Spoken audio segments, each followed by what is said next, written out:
All right, good morning and welcome to the agenda on Dominion Brokers Group. I am Chike Ubogu. Andy Gilman said, the secret of crisis management is not good versus bad. It is preventing the bad from getting worse. This morning on the agenda, we'll look into a review of the allowances of medical and dental officers in the Federal Public Service. We'll also take a dive into UBEC funding. And then a build-up to Ibadan North Federal Constituency by-election and matters arising. Well, fasten your seatbelts and let's take this ride together. The federal government has suspended the recent circular issued by the National Salaries, Incomes and Wages Commission, reviewing the allowances of medical and dental officers in the Federal Public Service. The Nigerian Medical Association had issued a 21-day ultimatum on June 2nd to the federal government to withdraw the circular and meet its other demands to avert industrial action in the health sector. The controversial circular dated June 27, 2025, with reference number SWC/S/04/S.218/III/646, drew widespread criticism from medical associations, including the Nigerian Medical Association, the Medical and Dental Consultants Association of Nigeria, and then the Nigerian Association of Resident Doctors, amongst others. Well, the president of the NMA, Professor Audu Bala, said the circular contains provisions that were not mutually agreed upon and which undermine the remuneration and welfare of medical professionals. The NMA warned it will ground medical services nationwide if the government fails to meet its demands at the expiration of the ultimatum by July 23. Meanwhile, President of NARD, that's the Nigerian Association of Resident Doctors, Dr. Tokwe Oshundara, said the circular has been abolished to further deliberations. Well, let's get to read what that's Dr. Oshundara has said, quoting him, arising from the meeting chaired by Honorable Minister of Finance and Coordinating Minister of Economy with his capacity as the chairman of the Presidential Committee on Salaries today, it was agreed at the implementation of circular with the reference number dated June 27, 2025 should be suspended to allow for further consultations with various professional associations. So, it has been suspended for further negotiation. That's Oshundara speaking there. Well, Oshundara has spoken. However, Nigerians have reacted via some tweets on this issue. Yes, and some of these tweets, well, mixed feelings by Nigerians. Well, I'll be reading out some tweets here. Well, Austin Uche at Austin UCHE is saying, Niger, my country, what federal government of Nigeria cannot do does not exist. Well, he spelled the country as K-W-O-N-T-I-R-I. Right, let's see more tweets there from the app X. Hills at Osas George is saying, secondly, if only the health minister can learn from Wike, the FCT minister, who keeps building courts and houses for judges, how can he ever lose a case? Interesting. You don't need to go to London to get court judgments to win elections in Nigeria. The Minister of Health knows better. Do the same. Well, that's from Osas George there on the app X. More tweets here from the app X. Osas George further went ahead to say, take care of the doctors' salaries and the hospitals. and stop medical tourism.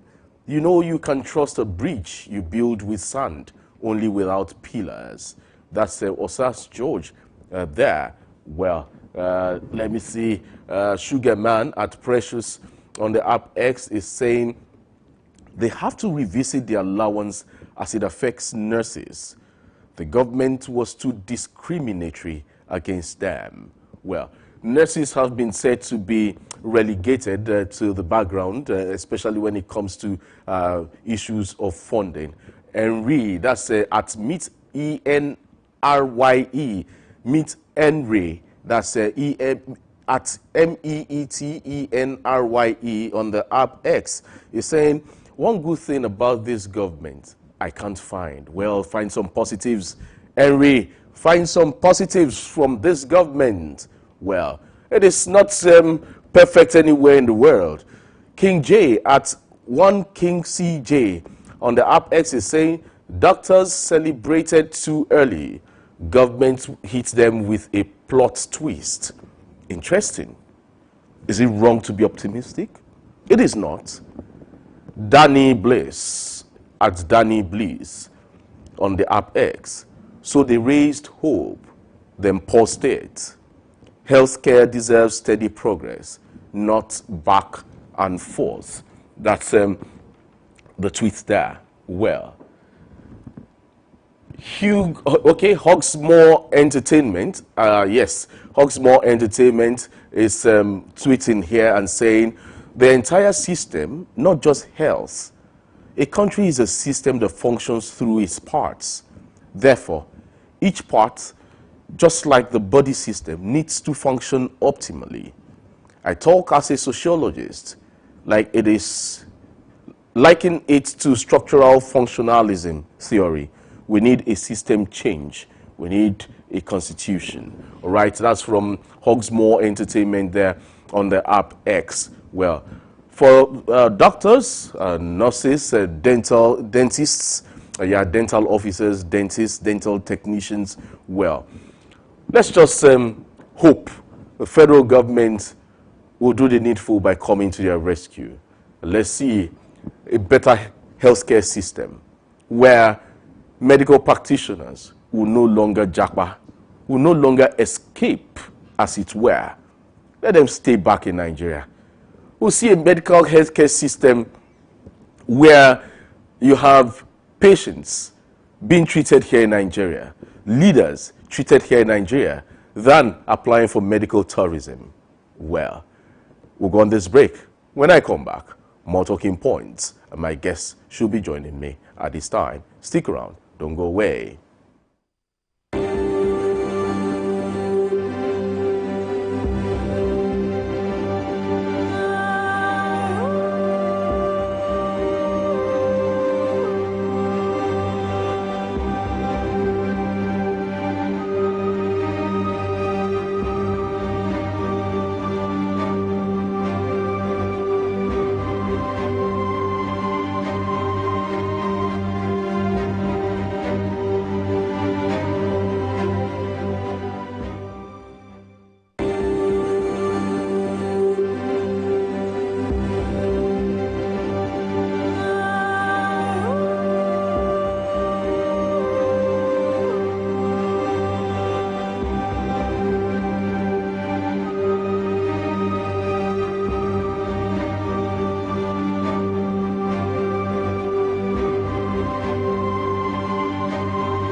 Ever dreamed of creating the next virus series or telling powerful stories on the big screen? This summer, your passion for TV can become a reality. Our TV Practical Summer Class is calling all future scriptwriters, producers, directors, video editors, reporters, news editors, and on-air personalities. Get hands-on training from industry professionals. Learn to shoot with professional cameras, master editing software, and produce your own content from start to finish. This isn't just a class. It's your launch pad. Don't just watch TV, make it. Enroll now. Spaces are limited. Visit our website on www.dominion.org.ng or call the number 0706 777 9435 0706 777 9435. Dominion Television, your channel of choice.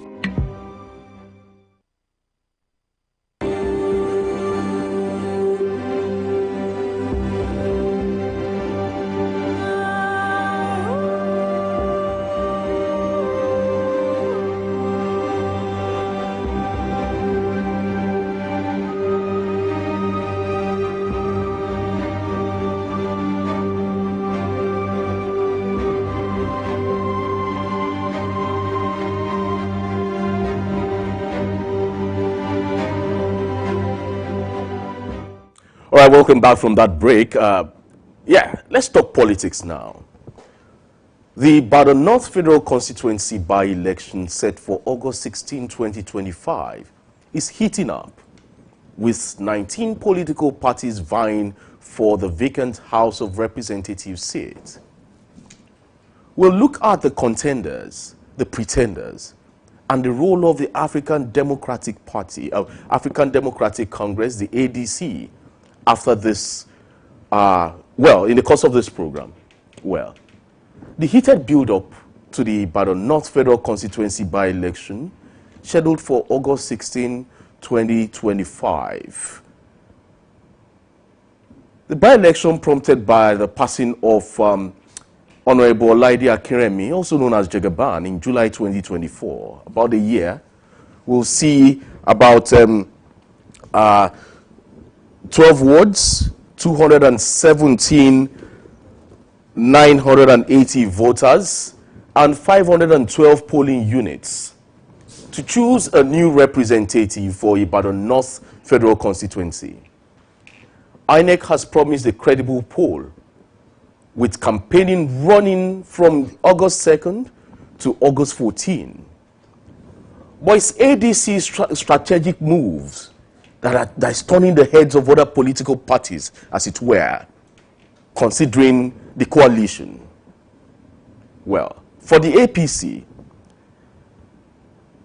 they've been grabbing headlines for all the wrong reasons in recent days. The party's primary, held on July 20, 2025, descended into chaos. Allegations of manipulation, violence, and delegate list tampering have rocked the process.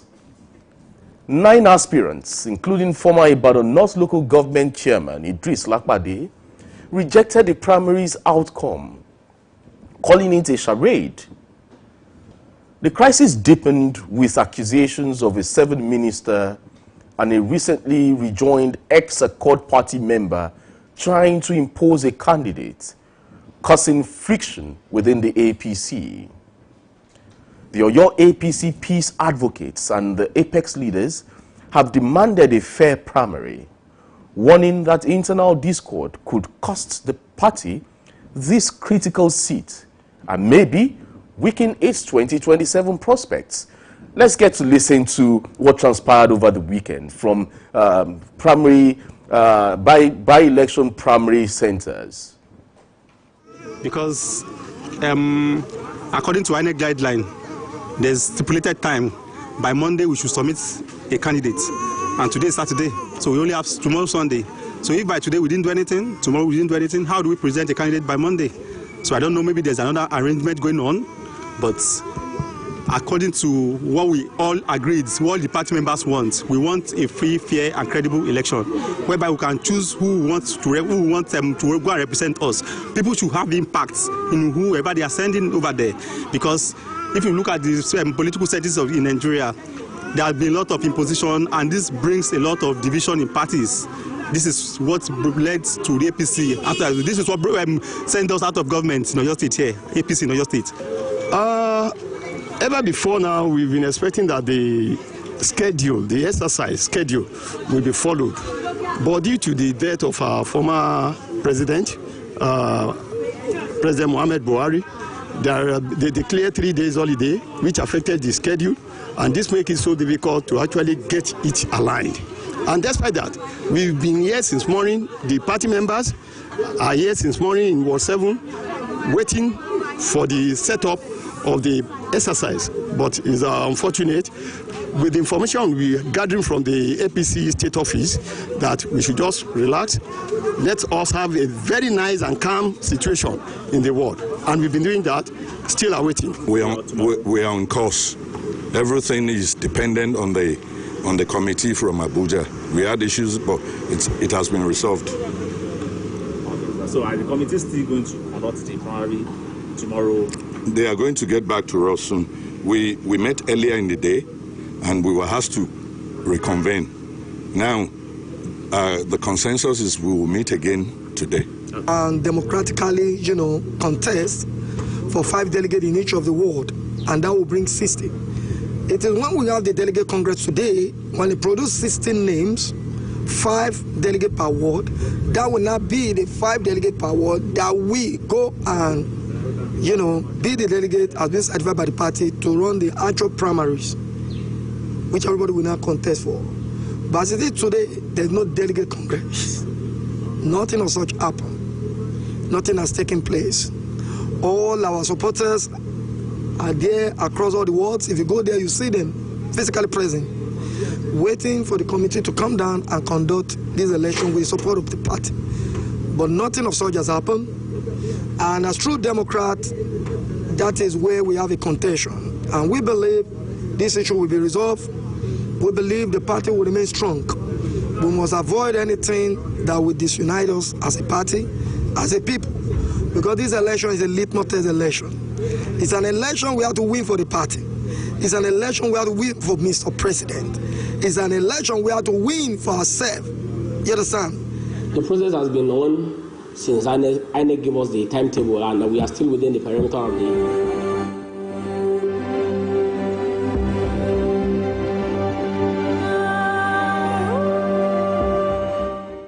Well, a distraction there. Well, he says he wants to win the election for Mr. President and win for the party. And I just asked a question, innocent one.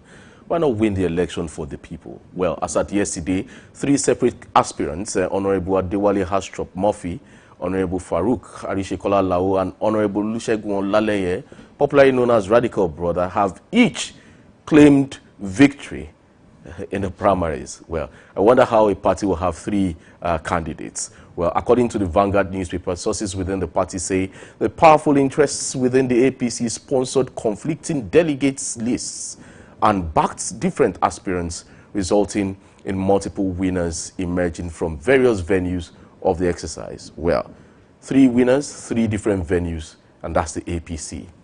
Well, let's see how it pans out. And quickly, for the PDP, maybe they want to capitalize on the APC's turmoil. The Ibadan North Federal Constituency successfully concluded its primary election ahead of the forthcoming by-election, producing Honorable Folajimi Oyekunle as the party's candidate. The primaries were held yesterday at the Ibadan North Local Government Secretariat, where it was seemingly to be transparent and orderly. The election was supervised by members of the PDP Electoral Committee, and even INEC officials were there. Now to the ADC. The ADC has selected Dr. Dexter Akinalamu as its candidate. He emerged unopposed after Mrs. Olaide Aderinto withdrew during the party's primary on July 20, 2025 at the ADC Secretariat in Mokola, Ibadan. Supervised by INEC and security operatives, the primary saw delegates unanimously endorse Akinalamu. The ADC's momentum is boosted by its recent adoption as the platform for powerful opposition coalition, led by heavyweights like Atiku Abubakar, Rotimi Amechi, Nasir El-Rufai, Peter Obi, David Mark, and the likes. Formed to challenge the ruling APC in 2027, the coalition has chosen the ADC to unite opposition forces, positioning it as a growing force in Nigerian politics.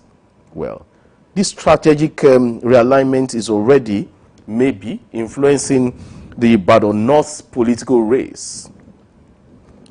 The ADC is aiming to capitalize on the APC's internal crisis and also the displeasure by a section of the PDP. With the APC's internal crisis, the ADC's emergence, and the PDP's strategic push, this by-election may be looking at shaping up to be a three-horse race. Maybe the other parties adding to the mix. However, the Labour Party is also there. Well, joining me this morning to make some sense out of this is now the candidate of the African Democratic Congress for the Ibadan North by-election. His name, Dr. Femi Dexter Akianlamu. Good morning. It's good to have you in the studio. Good morning, GK. It's always good to be with you. Thank you for having me. Wow. And good morning to the good people listening to us as well. Thank you. Now, it's game time. Yes, it is. You are now the candidate of the ADC. So some will imagine, why did you leave the Labour Party? Is it because of the internal wranglings? And then did you lash on the coalition mantra to join the ADC? Right. Okay. So I mean, it's not it's not something that is that most people don't know already. There has been an ongoing, continuous crisis within the Labour Party, and that it's been up and down. You know, the who I have to call the former chairman of the Labour Party, Barrister Bure, as at the time that INEC was even making the announcement for this by-election, it was at the meeting of all the political parties. Abure was not invited to that. Oh, you were a member of the Abure faction? I wasn't a member of the Abure faction. I was a member of the Labour Party. Yeah, but who was the chairman at that time? At the chairman, as I understand it, there was, yes, at that time, there was a committee that was set up that was called a transition committee to do the Congress, which was led by Senator Nandi Usman. Yes, and I mean, she has my sympathy at that time. But the question is, Abure was not invited to that meeting, right? As at that time, Nandi Usman has not received any kind of endorsement by INEC that she has been recognized as the person in charge of the Labour Party as at that time. So I mean, we're in the mix, and so we did raise this up with my leader, Mr. Peter Obi, as in what direction do we go now? I mean, staying in the Labour Party, there is nobody to submit the names because INEC is not recognizing Abure, neither are they recognizing Nandi Usman. So I mean, we're in the fix, and so that was the time that the maybe INEC recognized Bashira Papa.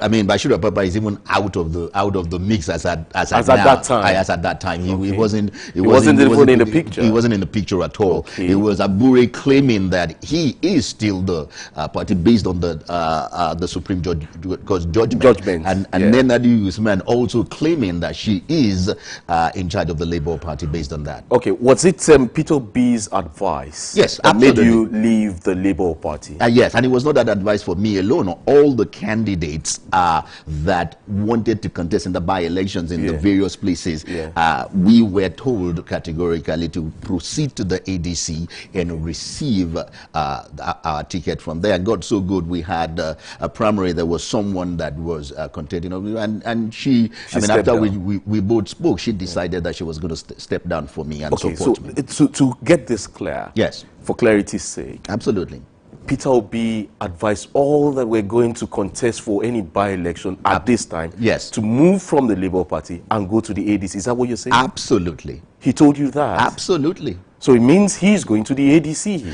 I'm not saying that he's going to the ADC, as that now Peter Obi says I am still a member of the Labour Party, and I think it makes sense. But he told you people to move to the ADC. Because we cannot contest under Labour Party. Okay. It's not possible at this moment, this by-election at least, until but he would have the told you leadership to go crisis to another party. Why the ADC? Because he's also part of the coalition. Okay. The position of Mr. Peter Obi at the moment is, I am part of the coalition. And a coalition is people with various interests coming together for a singular goal.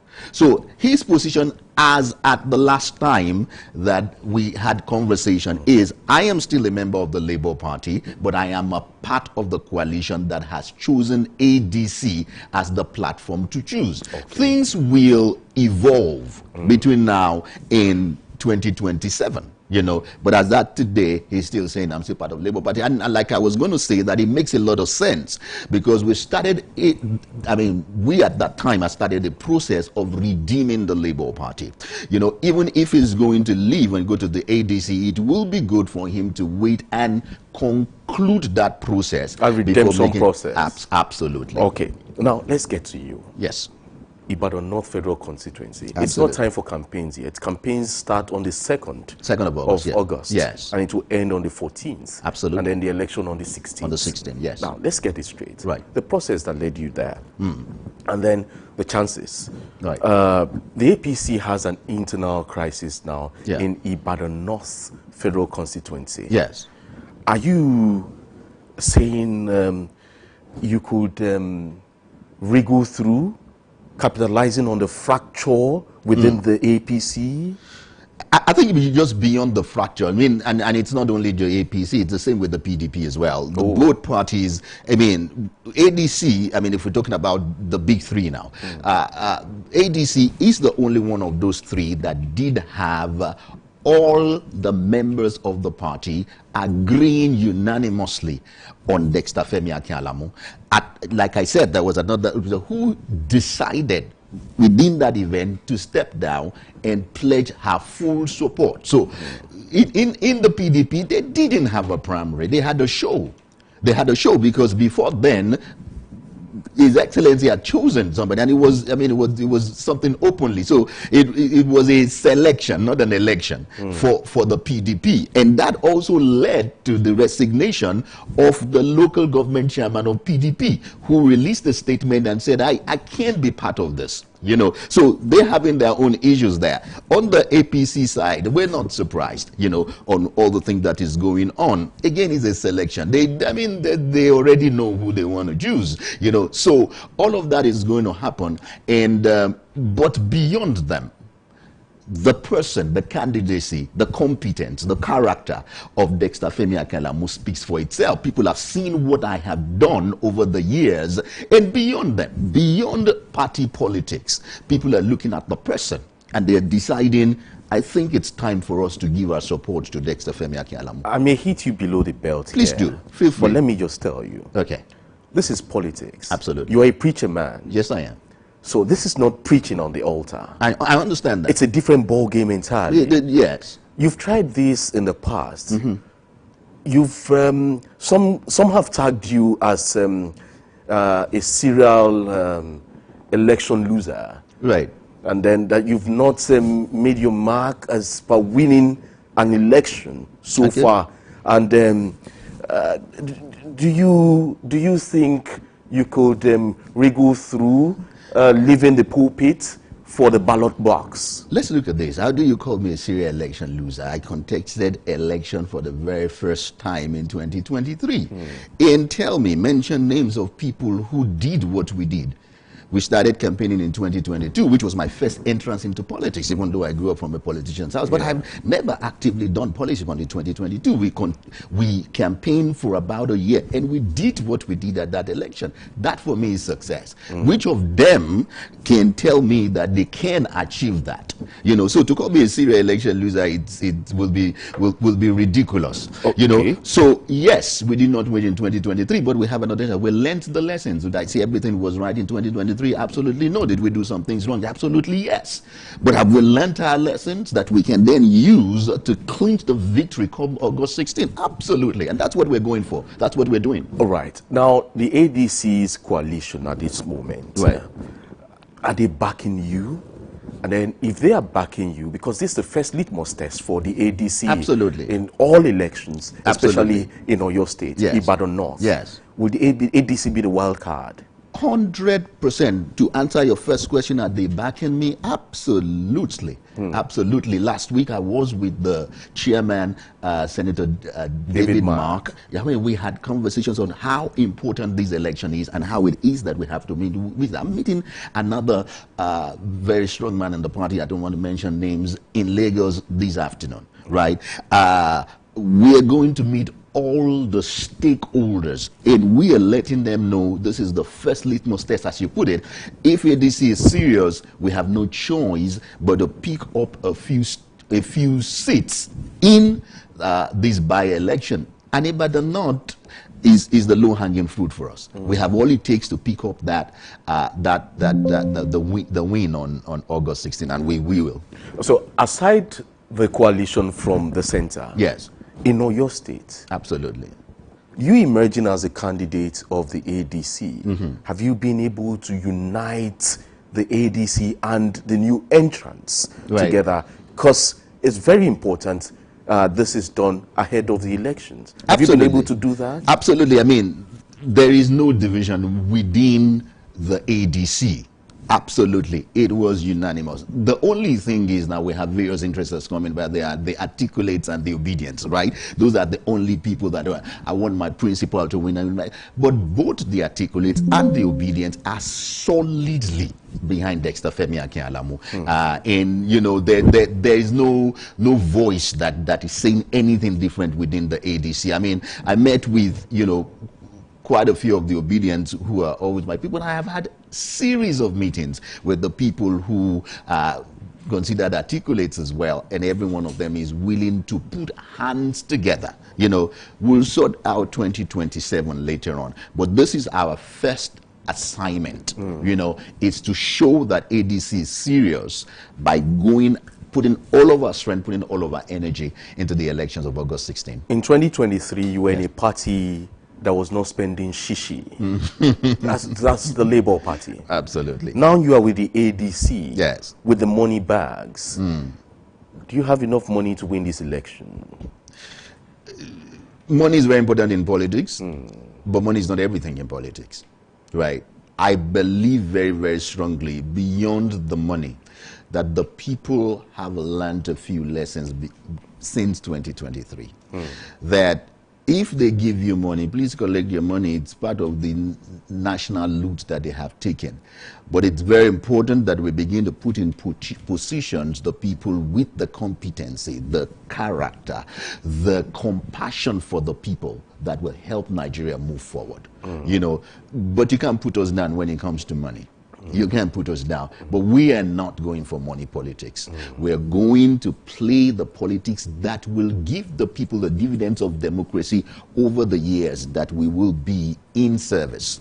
Do you have it on ground now? Absolutely. To make sure that you're spending well. We're working on it. I mean, we're working literally round the clock to ensure that everything that needs to be done is done and there's no stone that's left unturned. What's the ideology of the ADC? At the moment, just to win elections? We want to redeem Nigeria, and we have been very, very clear about it. Nigeria is not going in the direction that it should be going. Nigeria has all the potentials. There is nothing that Nigeria should really be asking God for. So there is really nothing that God has not. It's like God is even partial towards us in Nigeria. Are you going to talk about the weather? Are you going to talk about the resources buried on the under the ground, I should say? Loads of resources. It's incredible.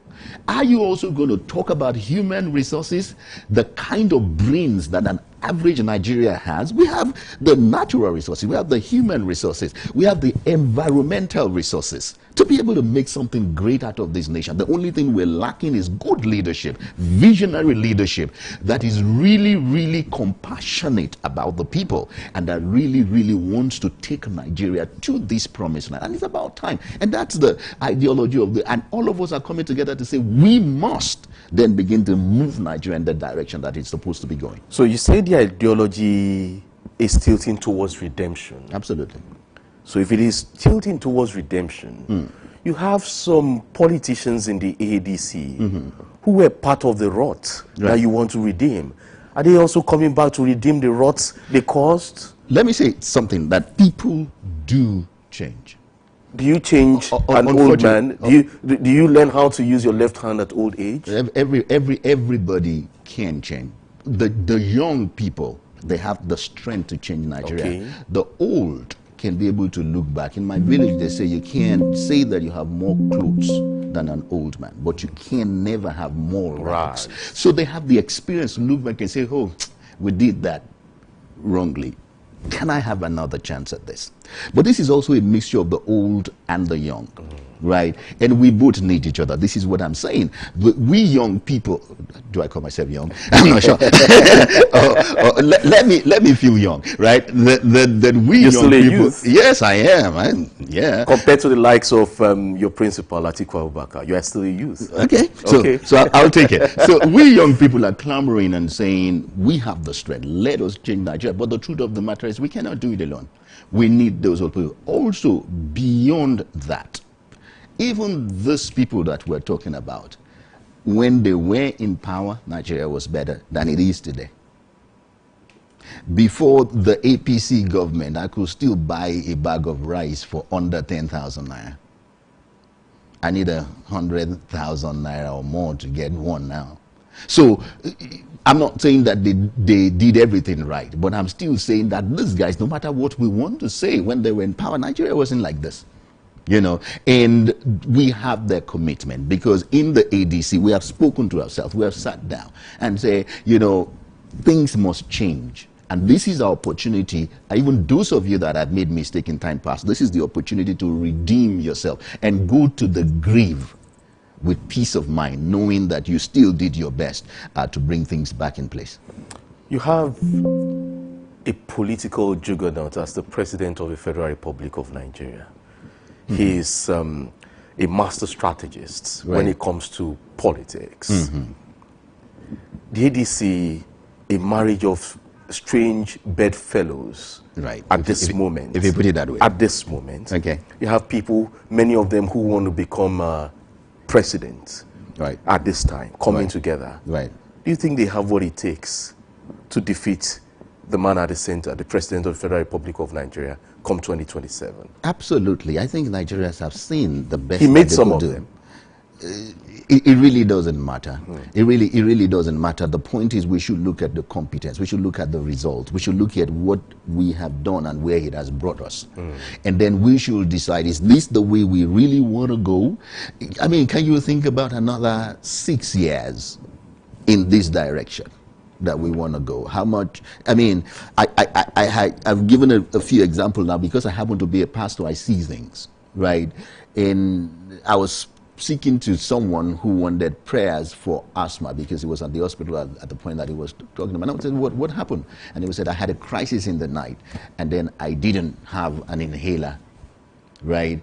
And then I was like, oh, you know you should have an inhaler. And he said, no, Pastor, do you know how much an inhaler is right now? Do you know how much it was? I know an inhaler before used to be about 1,600, just a few years down the line. Now it's heading towards 10,000 or something like that. Now there are people who need this to live. We keep talking about hunger. We keep talking about, you know, people are hungry. What we cannot, and we keep talking about insecurity, which is terrible. And the number of people in security is taken out. But what we're not keeping track of in terms of numbers is how many people have died needless death, because simple things that they need to live, they can no longer afford, right? This, I know someone who needs insulin. He needs to inject insulin to live. Novomix used to be 2,300 just a few years ago. Today, and this is something they need to inject every day to live. A pen used to be 2,300 just a few years ago. The same, you can check it out in any pharmacy today, is 20-something thousand. Now, you must well shoot the people who need it. But if you're telling someone that for a pen of insulin, you probably will finish it in 4 days, right? So if you're telling someone you now need to be spending 5,000 every single day to stay alive, you must well shoot the person. So what we are not counting is the number of people who have died needless death because things that they need to live, they can't afford, right? Is this how we want Nigeria to keep going? That's the question. I am not saying that the president is not doing his best, but his best is certainly not working. We did not elect him to do his best. We elected him to make Nigeria work for Nigerians. That's why I'm glad what you said before about the fact that do you win for Mr. President? Is it more important than the over 200 million Nigerians that are suffering, that are dying every day? Right? Because governance, Chike, must be about the people. Governance, that's why leadership, if you understand it, is really about service. It's not about bossing people around. We must start to elect leaders who truly want to serve, not people who want to add something to their name or add something to their CV, but people who truly want to serve.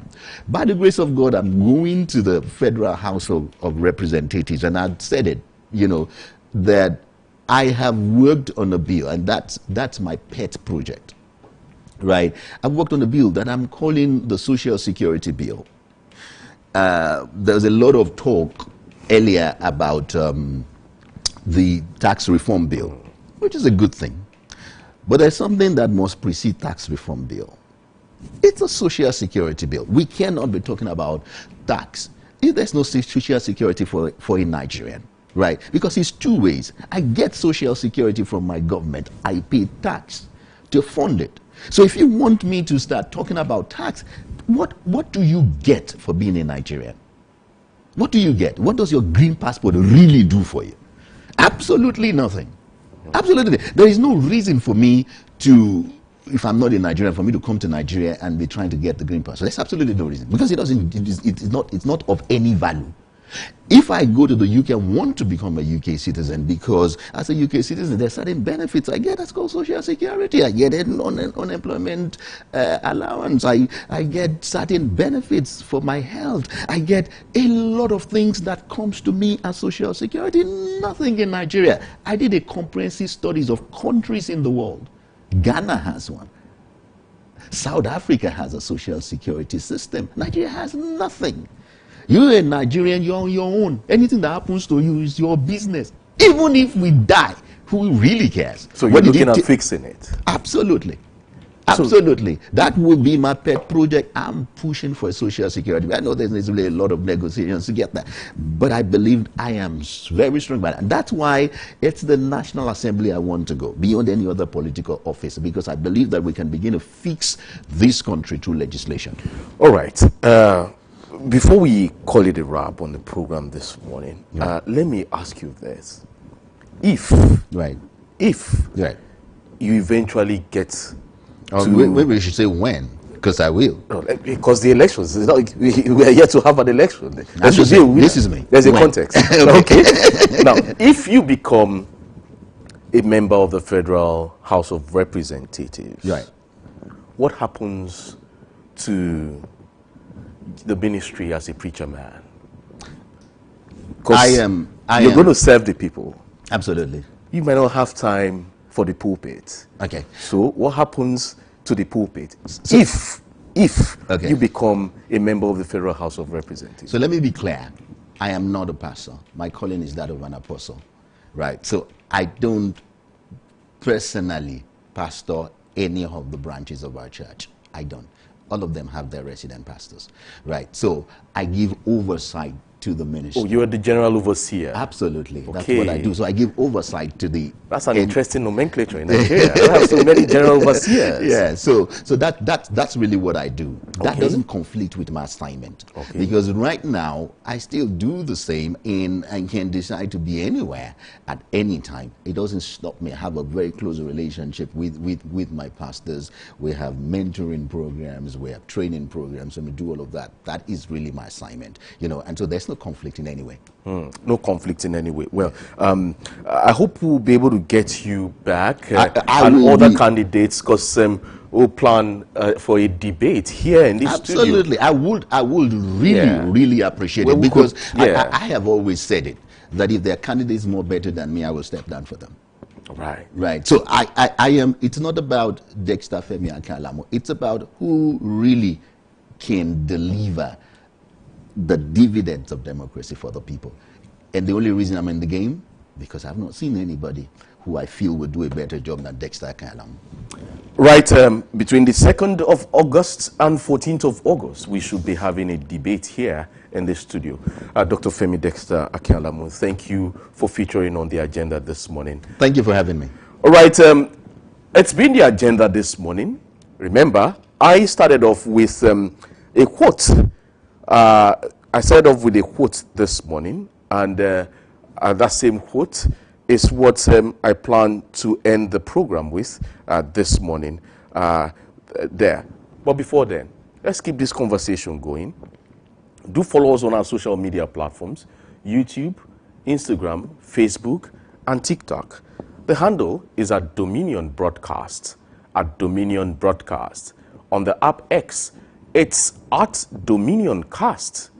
You can visit our website at www.dominion.org.ng. Andy Gilman said, "The secret of crisis management is not good versus bad. It is preventing the bad from getting worse." My name is Chike Ubogu. Enjoy the rest of your day. Enjoy the rest of our programs. Bye for now.